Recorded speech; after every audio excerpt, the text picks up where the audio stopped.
fishing, it's in my soul.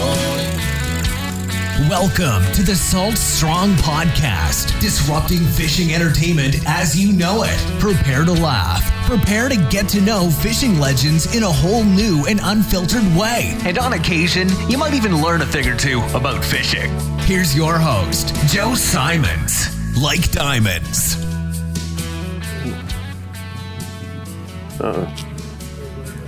There we are. Got him.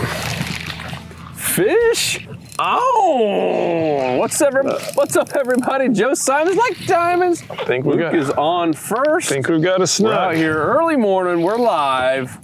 Doing a little Topwater versus Paddletail. Luke's got Slam Shady on. The Bama. We got what, a nice trout? Snook. Little snooky? Yeah, decent size one. We'll take it. Out here at really the bottom of the tide. Yes. And we wanted to go inside these mangroves and realized it was too shallow. So we're stuck on the out. Come on, everybody. And so far, we're seeing some signs of life. Come on. I've had a few strikes. And we're just gonna show you how it all goes down, live, uncut, the good, the bad, the ugly, even when things don't go as planned. Solid fish.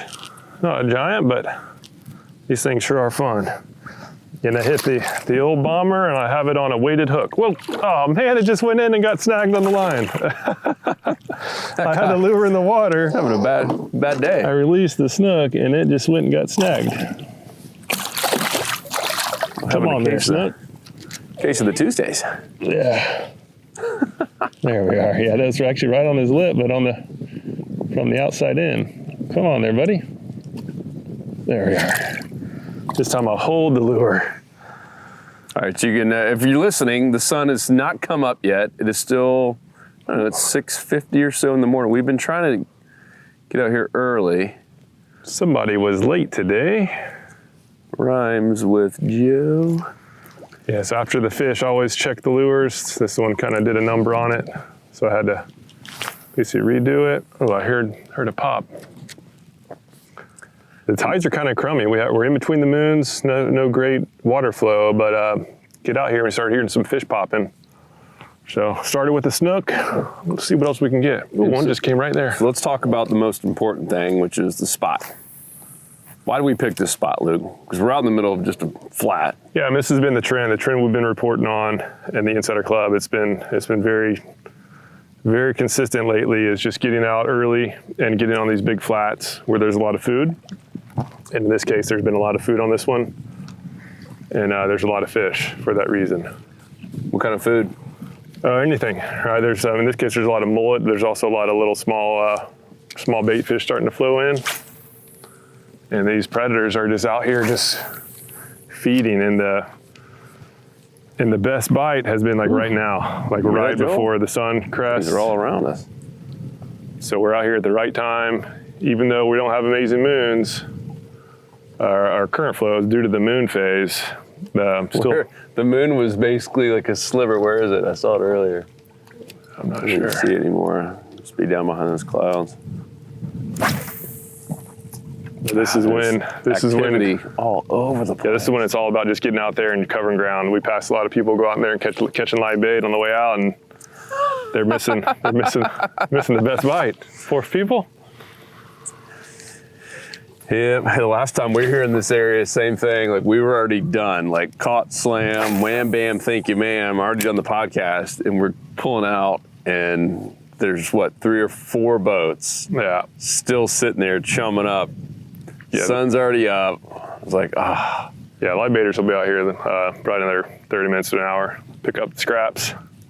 They missed it. Yeah, a big part of it, especially during the season, during the fall, is just get out there and cover ground. Get out early, cover ground. Use where's that Dr. fishing. Juice, dude? You're holding out on me. What's that? Where's that Dr. Juice? Oh, it's just tough luck. Come on. Hold on, let me. Give me the juice. Juice is loose. Gotta bring in the juice, man. Yes, we're even putting Dr. Juice on Topwaters. Yeah, I put it on everything now. Check out this guy. This is one of the original prototypes of the Moonwalker. The one-eyed lure. That thing is taking a beating. It's got cuts and scuff marks all over it. And gosh, we should. I'll put it on the platform for you. Hopefully in the next, gosh, I don't want to be wrong here, but the next 45, 50 days should have some of the final moonwalkers in. Everything's taken so long. It's absolutely nuts. But what we did is we beefed it up in terms of the hooks. We're gonna have I'm gonna say the toughest hooks ever to be put on a topwater. Do you agree, Luke? Yeah, I would definitely agree with that. And we changed up the color a little bit, a little Slam Shady that you'll recognize. So the Moonwalker will have a little bit of a Slam Shady. Oops, something's chasing mine. Was that on you? Yeah. Oh yeah, I see him following it. Let's see if I can Slam steal it. Shady color. What's Luke doing? Going right behind me like a real jerk. So that's a little trick there. When you have somebody using topwater, Still on me. yeah, he's following you. Oh, I wasn't able to steal it. Rats. Must have been the small one. Wasn't committing. I like to see those big shoulders of the redfish going out here. So I can see the bottom. I mean, we're in Yeah, we're in super shallow water and probably less than a foot. So don't do this in a big bait boat. But it is low tide. Even when we got to the ramp, I was like, holy smokes. Yeah. Like a legit beachfront out there. Yeah, normally at the higher tide, these fish are pushed up close to the shoreline, and so right now it seems like they're hanging out on the deeper side of the flat. Ooh, man, I heard a nice pop way out there. Something's all right. Ah. Dang, just won't commit. They're everywhere. They're just playing with us. Yeah, and I think what's happening though is I'm seeing the little shimmer on the water. I think what they're keyed in on, I think they're hitting the little small fry bait. So we might have to switch to 2.0. Which is my go-to. Yeah, or even the nub. Because that bait looks like it's really small. I do. I'm not seeing any mullet skipping away from those fish at all. So yeah, I'm gonna give it a couple more, and then I'm gonna go 2.0. Ooh, man, they're smacking in that little school right there. Ooh, that might have been redfish there. Golly. So what I'm gonna do is I'm gonna cast right there. Oh, I just followed it. I'm gonna cast right there. It might have spooked off. It got really close to the boat. That thing folded all the way up. Oh, he didn't eat it. That was. I gotta give it a couple more. Nothing better than a topwater, especially this time of morning. Yeah, topwater's so much fun. But as you guys heard from a couple podcasts ago, sometimes you got to know when to fold them.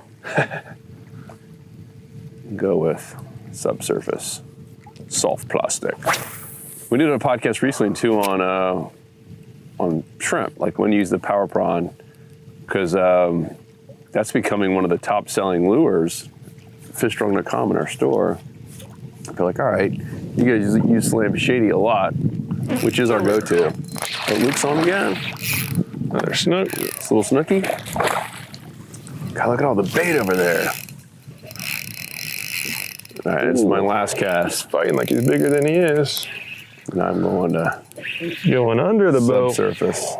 There we are. Luke tricked me. It's like, hey, well, why don't we do Slam Shady versus Topwater? And you get Topwater. Can't believe you fell for it, really. Well, I'll get the... Yeah, real funny. All right, let's get this guy up there. So they're one about the same size. These are fun size snugs, probably 23, 24 inches or so. Look right in the corner. These are actually some new hooks that we're testing out. Oh, something just exploded on mine. They're always testing out new gear, and these are some new hooks, a little bit wider shank. So far, so good. All right, let's find this. Let's find some bigger I just ones. had an explosion. Yeah. Every time I keep saying one more, I get something falling up. Just not committing. So this is my official last one. Look, something's still coming up behind it. If I don't get a legit explosion, I'm done. All right. Gotta know when to change it up. Sir, there, Moonwalker. Slam Shady 2.0 with a little juice is coming up next. And so while we're out here, this is fall, this is time for the redfish schools to be moving around. So constantly kind of have my head on a little pivot there, looking all around on swivel and looking for a big push. The redfish, it looks like a big school of mullet, but just on steroids as far as pushing water. And hopefully we'll come across them. But we'll just be keeping an eye out. Sometimes they come up from behind you, so you always got to really just keep an eye out, be mindful of it, because when you do find them, it could be some just amazing fishing.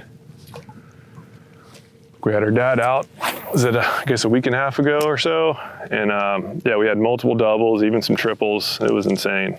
Yeah, that was nuts. On like legit redfish. Yeah, we saw a couple of insider members. Yeah. Trip too, which is pretty cool. Anytime you guys see us, come say hello. Fun meeting members. So will you switch to the 2.0? Yep. All right. So we went from the Topwater versus Paddletail to now big Paddletail versus small Paddletail. I would say the Paddletail beat the Topwater, as expected. Usually the case. Just so much fun on Topwater. Yeah. It's usually Topwaters for thrill versus final results. However, the bigger fish, I think I feel like all the biggest trout are on Topwater. Like that world record we were looking at, hit a 17 pounder? Yeah, it's Kidding insane. me? 30 said it was 39 inches. Blows my mind. Can you imagine bringing that to the boat? Yeah. That would be insane. Monster. Yeah, so this water is getting so shallow that we can barely run the motor. So I've got to kind of glide over this shallow spot. So we'll veer out this way. Hopefully those reds will be out. I think it's going to be a little bit too shallow to go up there near the shoreline. One boat out here. Ahead, they're sitting there on that flat. Oh. Where'd all them fish go, Lukey? Actually, now I'm going to go for it. I'll see if we can go up there shallower. There's something moving up there. You school of mullet. But that's what we do. Come out here, look for some signs of life. Look for like little choke points there. And normally, had it been a little bit higher tide, we'd probably be fishing right there. Yeah, if it was high tide, we'd be super shallow over there. We can't even get that far up. So that's typical, right? That's water. Those fish, they don't want to get stuck somewhere due to the water falling. So when that water starts moving out, they will absolutely start pushing off into deeper water. All right. Crazy that we're seeing so many snook out here. Usually this would be like trout central. Trout seem to have had a little bit tougher time coming back from this red tide that was here. Yeah, those snook they are all over this flat right now. All right. All righty. Come on, baby. Oh, there's something going, something spooked off. All right, so now You we're guys over. still haven't tried the Dr. Juice.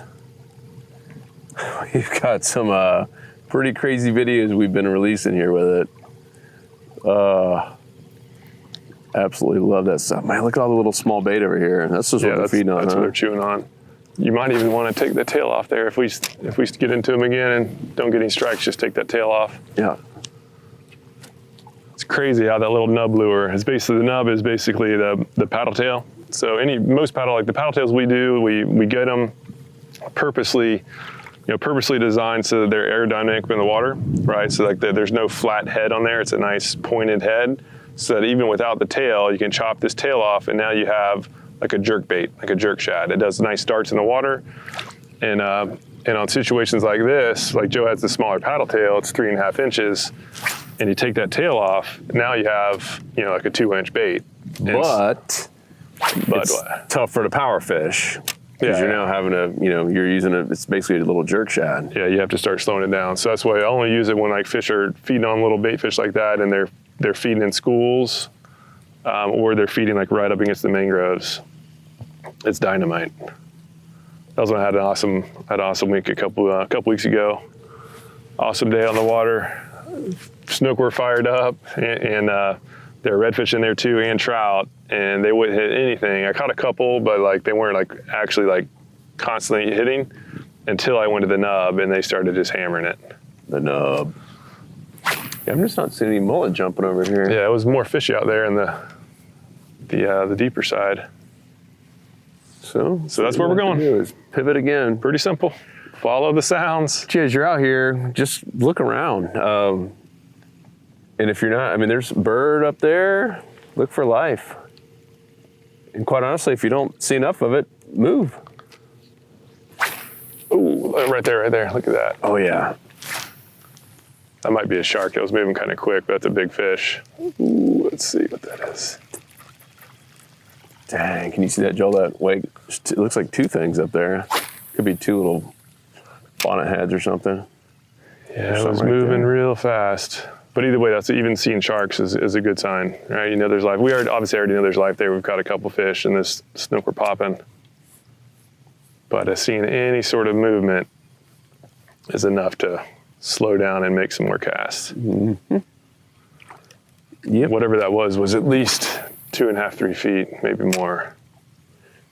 So if you made it this far, you'll be one of the first to know. Got a couple new molds that we're continually working on. It's been really fascinating, and we can't wait to share the whole process with you with these molds. What are we on, number 4 or something on one, Luke? 4 or 5? Of revisions? Yeah. So they actually send you, like, you know, the 3D version, the 3D printing version, and you get a couple.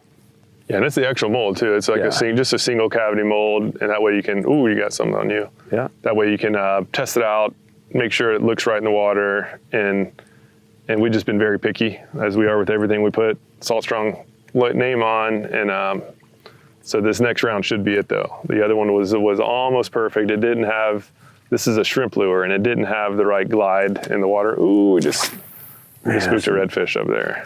Yeah, so we're in a unique, kind of advantage because we've been around for 6 years. We have a company that's still growing and getting new members every day, and we have lures that just flat out work and keep selling like crazy. So we're not in a massive rush. Like, we're not going to put something out unless we 100% know that it is the absolute best. Like, it's going to crush it. And so we keep getting revisions. Like, no, let's change this one thing. Whereas, 5 years ago, if we'd been relying on that, we were like, all right, we just got to take it to market. And so it's been really cool to kind of really take our time and just get, just the right formula, perfect 2 different lures. Oh man, I've had fish follow mine up the last 2 casts. But we're also realizing why it. Yeah, and so we're doing that with soft plastics as well as jig heads and weighted hooks. So constantly trying out new things. Now I have some contacts who can make both jig heads and weighted hooks.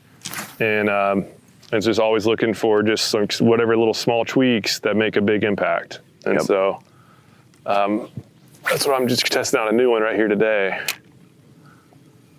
And then continue making tweaks and tweaks and tweaks. And as soon as we find one that, okay, this is it, we've got it, then at that point, we'll start producing them.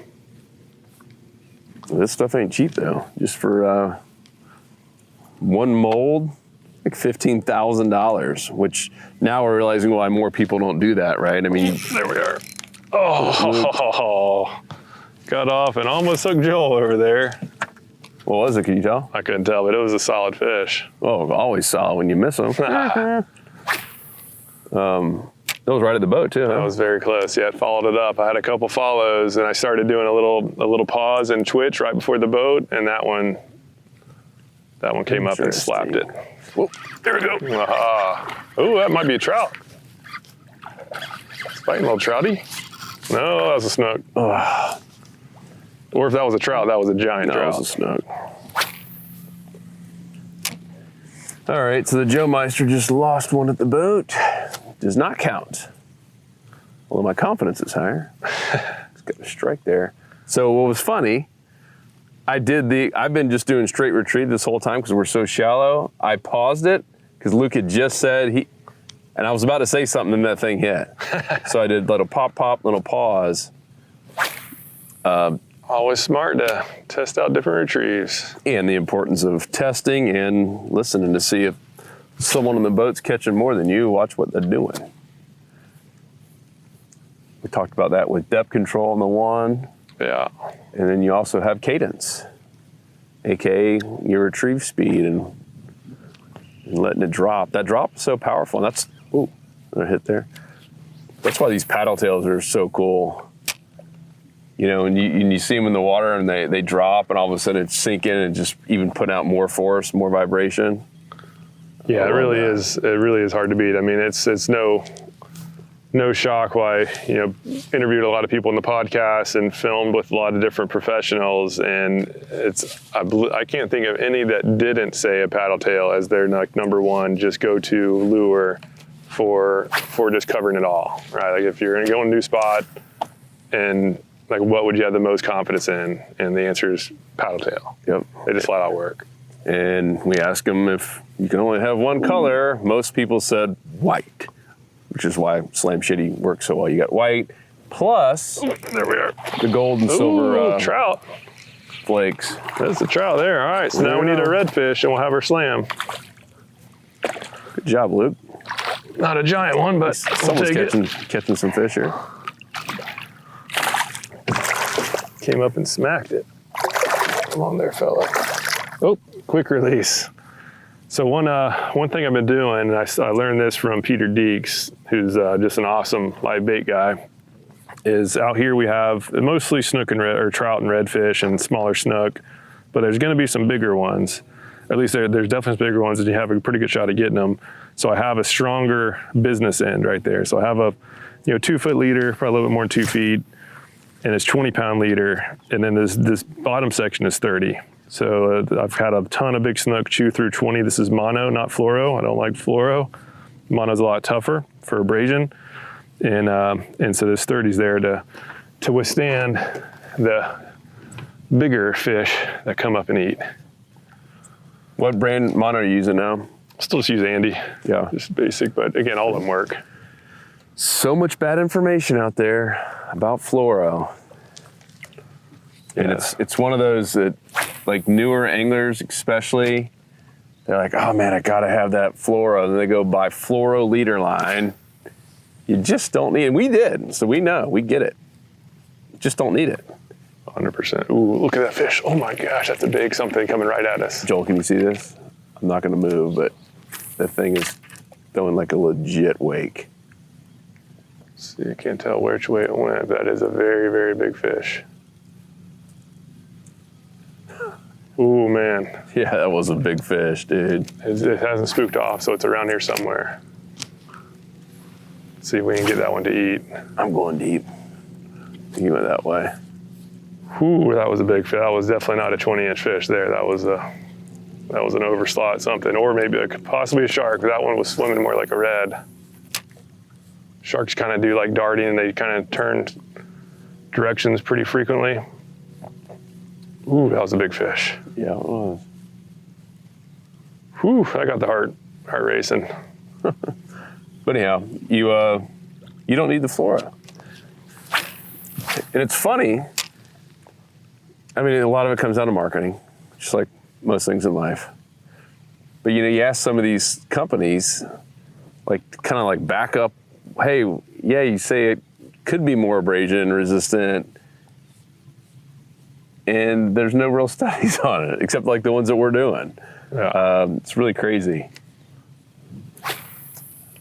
And especially the whole fluoro leader versus just fluoro mainline to be 4 to 5 times more expensive.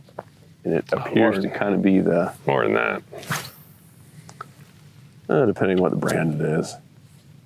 Sometimes 10 times more expensive. Whew, Where's that big fish is what I'm wondering. All you need is that mono. And we're trying to get one more fish. And I'm trying to get that. We got to find that redfish school. yeah, we might have to bolt and maybe doing a podcast on that, on how to find redfish schools. Yeah, so we brought the drone out today. So once the sun comes up, the goal is to get on some of these redfish schools and just to see how those fish react to it. Is it the ones in the front or ones in the back, or just whichever one sees the lure first, which one comes up and grabs it? So to be clear, we're using the drone to get the strike, not to find redfish schools. Yeah. I mean, when you find the school, they're easy to find from the water. You don't need to get a drone. They're easy when they appear and it's calm like this. Yeah. A little bit tougher when it's super windy, but yeah, you will know. Yeah, there's no mistake. And sometimes you'll see birds diving around them. Sometimes you'll see flounder skipping. I don't know if you guys saw that yet. That was something we kind of caught on the GoPro. Remember we talked about it, we're like, was that a flounder? Yeah, that was insane. Like levitating on top of the water? Yeah, it was almost like tail walking. It looked like a rock skipping on the water, like for like 30 feet. It was insane. And fortunately, Joe had the head cam on and captured it. But it was 100% a flounder, and you could see it just skipping on the surface. Really cool. I didn't realize that redfish would be eating them, but I guess it makes sense. Bottom feeders come across some tasty flounder fillets. I mean, you can resist that. Or maybe it was just scared because they've never seen a school that big.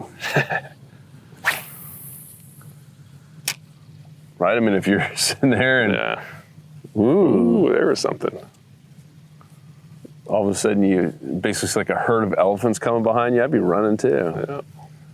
Like 100 overslot redfish. Yeah, it was a big school, and it was, you got to it first. Yeah, we just hooked up with one of them, and the school will get excited. Obviously, they'll spook off. One of the fish starts going crazy. And so the school started heading off this one direction and basically went straight toward where that flounder was. And man, when that school got close to him, it was insane. All right. Skipping on the surface. Sorry, I'm seeing a little activity up here on the surface. No redfish pushes. I've got confidence they're around here somewhere. I feel like that's a spot out there. Ooh. That sounded good. Mike might even pick that up. That's just so shallow right now. These fish are pushed up super shallow. Oh, a little hit there. Yeah, what we have here is just really shallow grass. This is a little skiff, and we can barely get up to where these fish are feeding. Another good thing about these paddletails is that you can cast them a good distance, even rigged on these weedless hooks. The weighted hooks will skim right over the grass. Ooh, there's a nice fish we just spooked off right there. Let's see if intercept them by chance. Sometimes you just never know. But yeah, guys, it's going to be a legit fall here before too long. See, I got my jacket on just because we run out here. It's kind of cold. And the mosquitoes were out in packs. But man, I love that fall. And in the winter, I mean, that's one of our favorite times. One, you can sleep in a little bit. And two, fish are super predictable in the winter. And that was where we needed the most help, because we would just give up. Wintertime, I think, is probably when most inshore anglers just like, oh yeah, you're gonna sit inside or go hunting, which is also fun. But yeah, we used to think, oh, a cold front just came in, this fish have lockjaw. That was a term we used to use all the time. Yep. They're not gonna feed today, and now it's some of my favorite times to fish. Yep. Because you know exactly where they're gonna be. Agree. All right, well, let's close it up and we'll punch up. Sounds good. Let's see if we can find that school and do maybe another whole podcast on it. So hope you guys enjoyed that one. Like I said, this is just one of those live ones where you get to see exactly what we have to deal with on days where it's not ideal. Got here a little bit late, not much water flow. We're at the very bottom. I had to hit that right when it hit the water. Yeah, in between the moons, we're on the bottom of one of those little minor tides where it has like a little boop boop, like a little small little tweak in the tide chart. But this is the power of getting out in the twilight. Yep. Those fish were feeding nice. And the beauty of it is, I mean, it's what's 7:30. So I mean, we'll be back in the office for for a full day of work. So you're gonna put that on slow-mo. Yeah. This could be one that. Yeah, we just spooked a nice fish too. Oh, you're gonna blame that on my cast? Mm-hmm. Let that thing go. Yeah, the beauty of it is you can catch a few fish and still be back at the office. Yeah, well, the fact that it's so early and there's been a lot of redfish around, as far as ultimate goal is to go out and get slams. So I'll be confident we get a slam. This might be it right here. Are you kidding me? I was just talking about on the close. So you gotta. Sometimes you have to talk about the fish to catch them. I can't tell if it's a red or a snook, but this is a bigger fish. That's hilarious. It's so funny how many times that we've been closing and a fish is caught. Let's see. Oh, it's a snook. It's a nicer one. Oh, there we are. Quicker release. Well, that's how you do it there. Today's was Luke's day. Jojo, not so much. No, or the ultimate coming over by here. Or it's just the ultimate fall lure. And that's this bomber here. This thing. This is my go-to. I will endorse that. I would like to say that it's to my fishing prowess, but this lure has been it. Bomber, I mean, you can even see, I mean, he's getting out. That thing will cast another extra 10, 15, 20 feet. Casting farther, and it has good action when you reel fast. Put a little Dr. Juice on there. Woo, baby boy. So that's it, guys. Thank you for all the love, all the support. And if you haven't joined us at the Insider Club, come over there and join us. About to hit 26,000 members here. It's some really cool stuff. I cannot wait for you guys to see the changes in the community. It's we're still probably another 2 months out, just because this stuff takes a long time to really get it right, and you don't want to screw up, something that so many people are using every single day and every single hour. So we're taking it slow, but we got a lot of developers working on it. It's going to be really awesome. As I mentioned, a lot of new products, some really cool tackle coming here for next year. And because we've been getting so big, we're getting stuff at better pricing now, and we're going to be able to start offering like 30% off on a lot of our kind of proprietary tackle that's coming out. So stay tuned on that. Yeah. And of course, some new fishing coaches, so a lot of education that we'll be piling on as well, a lot of new how-to. And hit us up, any questions you have. We obviously put all these podcasts on saltstrong.com in the fishing tips section, and you can leave a little comment and it comes right to Luke and I. And speaking of custom tackle, another thing I'm using that Joe is these are prototype Salt Strong rod and Salt Strong reel. Can't get too close, it's secret. Come on now. But this thing has been an absolute pleasure to fish with. I've tested out a bunch of rods over the years, and this thing is legit, and this reel packs a punch too. So, yep. Coming probably early next year. Just a little ray right here. Just so you know. Look at that weed line. That's perfect little setup there. Yeah, the little ray was right there. Cool, guys. That's it. We off. We're gonna try to go find a little redfish school before we head back in. Mm-hmm. And man, birds starting to show up. Looking good. Looking good. Sun's just starting to come out. So. And those guys over there, look, they're still getting live bait. All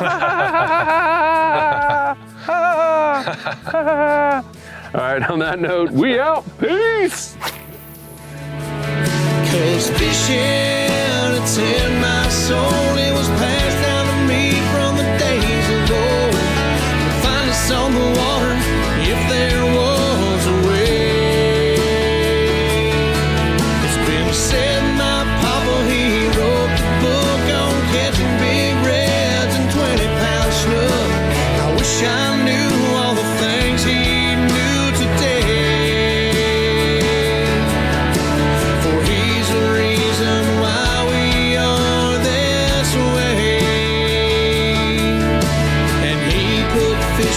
soul.